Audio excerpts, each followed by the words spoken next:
So doctor గారు యాక్చువల్గా చాలా మందిలో ఎక్కడైనా టచ్ చేసినప్పుడు చిన్న చిన్నగా గడ్డల్లాగా తగులుతుంటాయి స్కిన్ కింద. ఈవెన్ స్నానం చేసేటప్పుడు కూడా మనం చాలా చోట్ల తగులుతుంటాయి. అవునండి. ఇవేంటి సార్? యాక్చువల్గా చాలా మంది గడ్డలని కానీ క్యాన్సర్లు అని రకరకాలుగా భయం ఫీల్ అవుతుంటారు.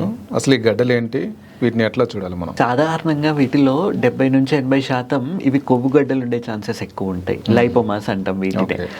ఇవే కాకుండా కొన్నిసార్లు నర్వ్స్ నుంచి నర్వ్ కాంపనెంట్ ఉన్నప్పుడు న్యూరోఫైబ్రోమా లాంటివి కూడా ఉండడం చూస్తాం. సాధారణంగా న్యూరోఫైబ్రోమాస్లో నొప్పి ఉంటుంది, లైపోమాస్లో నొప్పి ఉండదు. అండ్ ఈ కంతులు మనం ముట్టుకున్నప్పుడు ఇట్లా ప్రెస్ చేస్తే అది స్లిప్ అయిపోతూ ఉంటుంది. సో అట్లా అది స్లిప్ అయిపోతుంది అంటే సాధారణంగా లైపోమా అయ్యే ఛాన్సెస్ ఎక్కువ ఉంటాయి. అయితే లైపోమాలలో కూడా మల్టిపుల్ వేరియంట్స్ ఉంటాయి. ఇప్పుడు మజిల్తోని బ్లడ్ వెజల్స్తోని కలిసి ఉన్నప్పుడు యాంజియోలైపోమా అని, మజిల్తో ఉన్నప్పుడు మయోలైపోమా అని. సో మల్టిపుల్ అది ఎక్కడ ఉంది అన్న ప్రాంతాన్ని బట్టి ప్లస్ అది దేంతో అసోసియేట్ అయింది అన్న దాన్ని బట్టి ఇప్పుడు నర్వ్తో ఉంటే న్యూరోలైపోమా అనడం జరుగుతుంది. సాధారణంగా ఇవి నొప్పులు ఉండవు. కాకపోతే ఎప్పుడైతే ఈ నర్వ్ కంపనెంట్ ఉందో అప్పుడు దానికి పెయిన్ వచ్చే ఛాన్సెస్ ఉంటాయి. సో ఇప్పుడు దీన్ని మనం తొందరపడి కంగారు పడిపోయి తీయాల్సిన అవసరం కూడా లేదు, వెంబడే సర్జరీ చేయాల్సిన అవసరం కూడా లేదు. కాకపోతే చాలా మందిలో అవి సడన్గా పెరిగిపోతున్నాయి, నొప్పి రావడం మొదలైంది, లేదు ఇన్ఫెక్షన్ లాంటిది సెట్ అయింది, లేదు కాస్మెటిక్ రీజన్స్ వల్ల అది చూడంగా వాళ్ళకి బాగా అనిపించట్లేదు అన్నప్పుడు మనం సర్జరీ చేయడం జరుగుతుంది. అండ్ వీటిల్లో కూడా ఒకవేళ 10-15 స్వెల్లింగ్స్ ఉన్నాయంటే అన్నింటినీ తీయడం జరగదు. ఒక్క స్వెల్లింగ్ ఏదైతే పెద్దగా ఉందో ఆర్ ఎక్కువ నొప్పి ఉందో వాళ్ళకి ఎక్కువ దాని వల్ల ఇబ్బంది అవుతుంది అన్నప్పుడు దాన్ని ఫస్ట్ తీసేయడం జరుగుతుంది. దాన్ని బయాప్సీకి పంపిస్తాం.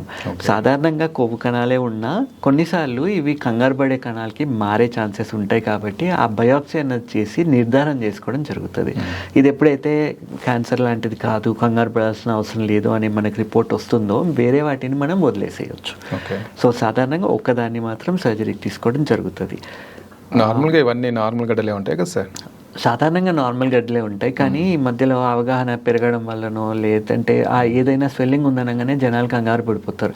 ఇదేంటో నేను దీన్ని తీసి పరీక్ష చేసేదాకా వాళ్ళకి తోచదు. సో అట్లాంటప్పుడు వాళ్ళు కంగారు పడుతున్నారు అన్నప్పుడు ఒక స్వెల్లింగ్ ఏదైనా తీసేసి దాన్ని బయాప్సీ చేసి సెల్యులారిటీ నిర్ధారణ చేసుకున్న తర్వాత దాన్ని వదిలేసేయచ్చు. అండ్ ఇంకా చాలా మందిలో ఈ కంతులు అనేవి రకరకాలుగా ఉంటాయి. ఒకటే లైపోమా అని కాదు, సాధారణంగా లైపోమాలు ఉంటాయి. కాకపోతే ఈ న్యూరోఫైబ్రోమాస్ లాంటివి చాలా మందికి గ్యాంగ్లియోన్ లాంటి స్వెల్లింగ్స్ ఉంటాయి. అంటే మనం ఈ జాయింట్ ఇప్పుడు టైట్ చేసినప్పుడు అది ప్రామినెంట్ అవ్వడము, దాని మూవబిలిటీ కూడా చాలా తక్కువగా ఉండడం, తక్కువగా మొబైల్ ఉండడం చూస్తాం. సో ఇవి టెండన్ షీత్ లోపల ఉండే స్వెల్లింగ్స్ అయితే గ్యాంగ్లియోన్ అంటాం. సో వీటిని కూడా ఏంటి ఒక ప్రాపర్ వేలో తీసేస్తే ఇవి మళ్ళీ రావడం అన్నది జరగదు. సో ఎప్పుడైతే మనం కొంచెం ఈ గ్యాంగ్లియోన్ ఎంత సున్నితంగా ఉంటాయంటే ఒక చిన్న టిష్యూ లోపల మిగిలిపోయినా అది రేపొద్దున మళ్ళీ ఇంకో గ్యాంగ్లియోన్ లాగా గ్రో అయ్యే ఛాన్సెస్ ఉంటాయి. సో రకరకాల కంతులు ఉంటాయి. సో కంతులన్నీ అవి ఉన్నాయనగానే దానికి మనం సర్జరీలు చేయడం ఫస్ట్ లైన్ ఆఫ్ ట్రీట్మెంట్ కాదు. ఫస్ట్ సర్జరీని కలవాలి, వాళ్ళు ఎగ్జామిన్ చేసి అవసరమైతే చిన్న FNAC ఇలాంటి టెస్ట్ చేస్తాం. FNAC అంటే ఫైన్ నీడిల్ ఆస్పిరేషన్ సైటాలజీ అంటే ఒక చిన్న సూది పరీక్ష లాంటిది చేసి సెల్లారిటీ చూసుకుంటాం. అది సస్పీషియస్గా ఉంది అనిపించిన మనకి ఏదైనా క్లినికల్గా తేడా ఉంది. ఇప్పుడు నార్మల్గా బినైన్ స్వెల్లింగ్స్, కంగారు లేని స్వెల్లింగ్స్ ఏవైతే ఉంటాయో వెల్ డిఫైన్డ్ ఉంటాయి. అంటే ఆ మార్జిన్స్ అనేవి మనకు క్లియర్గా తెలిసిపోతూ ఉంటాయి. అదే బ్యాడ్ స్వెల్లింగ్స్ ఉన్నాయంటే అవి కొంచెం ఇన్ఫిల్ట్రేషన్ అన్నది ఉండి వెల్ డిఫైన్డ్ మార్జిన్స్ ఉండవు, ఇల్ డిఫైన్డ్ అంటాం వాటిని. సో అట్లా ఉన్నాయి అన్నప్పుడు కూడా మనం దానికి ఏం చేయాలి ఆలోచించాలి.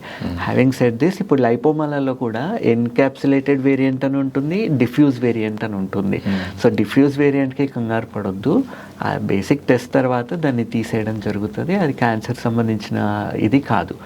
అయితే ఇంకొక క్వశ్చన్ ఏంటి, చాలామంది లైపోమాల్ సర్జరీ అంటే క్యాన్సర్గా మారే ఛాన్సెస్ ఉంటాయా అని. అన్ని ప్రాంతాల్లో ఉన్న లైపోమాలు మారవు. కొన్నిసార్లు రిట్రోపెరిటోనియం అంటే మన పేగుల వెనకాల, ఇప్పుడు మన పొట్ట లోపల పెరిటోనియల్ క్యావిటీ వెనకాల రిట్రోపెరిటోనియల్ స్పేస్ అని ఉంటుంది. ఇందులో బేసిక్గా కిడ్నీలు, యురేటర్, కొంత పార్ట్ పెద్ద పేగు, పోస్టీరియర్ పార్ట్ ఇవన్నీ దాంట్లో ఉంటాయి. సో ఆ ప్రాంతంలో ఉండే కొవ్వుగడ్డలు లైపోసార్కోమా లాగా మారే ఛాన్సెస్ ఉన్నాయి అన్నట్టు రీసెర్చ్ చెప్తుంది. జరుగుతుంది. Okay. సో ఇవి ఉంటాయా మరి పొట్ట లోపల కూడా ఉంటాయా అంటే పొట్ట లోపల కూడా ఉంటాయి. అది పొట్ట లోపల ఉండడం వల్ల ఏదైనా ప్రాబ్లం అవుతుందా అంటే లైపోమాలు ఇంటెస్టైన్స్లో ఉన్నప్పుడు ఇంటర్సెప్షన్ లాంటి ప్రాబ్లం వచ్చే ఛాన్సెస్ ఉంటాయి. అంటే పేగు లోపలికి ఇంకో పేగు వెళ్ళిపోవడం అన్నది. సో అందుకని ఇట్లాంటివి ఉన్నాయి అన్నప్పుడు వాటిని అడ్రస్ చేయడం జరుగుతుంది. పొట్ట లోపల రిట్రోపెరిటోనియల్ పార్ట్లో ఉంది అన్నప్పుడు దాన్ని తీసేయడం జరుగుతుంది, ఖచ్చితంగా తీసేయాలి. అండ్ ఇవి కూడా ఎట్లా తెలుస్తాయి మనకి, పోను వాళ్ళు లోపల ఏదో డిస్కంఫర్ట్ అని చెప్పడం జరుగుతుంది. సిటీ స్కాన్ లాంటివి చేయించినప్పుడు రిట్రోపెరిటోనియల్ మాస్ లాగా కనబడడం జరుగుతుంది. సో అట్లాంటప్పుడు వీటిని అడ్రస్ చేయాల్సి ఉంటుంది. జనరల్గా అవి పెరుగుతూ ఉంటాయి కదా, కొద్దిమందికి పెరుగుతూ అయితే ఉంటాయి, రేట్ ఆఫ్ నొప్పి గ్రోత్ ఉండదు అని అనేది అంటారు కదా. రేట్ ఆఫ్ గ్రోత్ అన్నది చాలా స్లోగా ఉంటుంది. కాబట్టి పెద్ద సైజ్ అటైన్ అవ్వడానికి వాళ్ళకి కనీసం 40-50 ఏళ్ళు వచ్చేదాకా కూడా ఆ పెద్ద సైజ్ అన్నది అటైన్ అవ్వదు. సో వీళ్ళు అంత పెద్దగా అవుతున్న చిన్నగా ఉన్నప్పుడు వీళ్ళు దాన్ని పట్టించుకోరు. అది పెరుగుతున్న కొద్దీ వీళ్ళకి కంగారు అన్నది మొదలవడం చూస్తాం. సో ఇంకోటి అందరూ ఏం చేస్తుంటారు, ఇది ఇక్కడ గడ్డ ఉంది అనగానే దాన్ని వాళ్ళు అట్లా వదిలేయరు, దాన్ని నొక్కుతూ ఉంటారు. అది నొక్కి వీళ్ళు ఏం చేస్తారు, అది స్క్వీజ్ చేసిన ప్రతిసారి దాని బ్లడ్ అంతా బయటకు వెళ్ళిపోయి మీరు వదిలేసిన ప్రతిసారి అది బ్లడ్ సప్లై ఇంకా ఎక్కువ లాగేసుకుంటుంది లోపలికి. సో మీరు నొక్కిన ప్రతిసారి దాని బ్లడ్ సర్క్యులేషన్ని మీరే పెంచుతున్నారు, అది ఇంకా తొందరగా పెద్దగా అయ్యే ఆస్కారం ఉంటుంది. సో ఇట్లాంటి కంతులు ఉన్నాయన్నప్పుడు దాన్ని ప్రెస్ చేయొద్దు. Okay sir, thank you.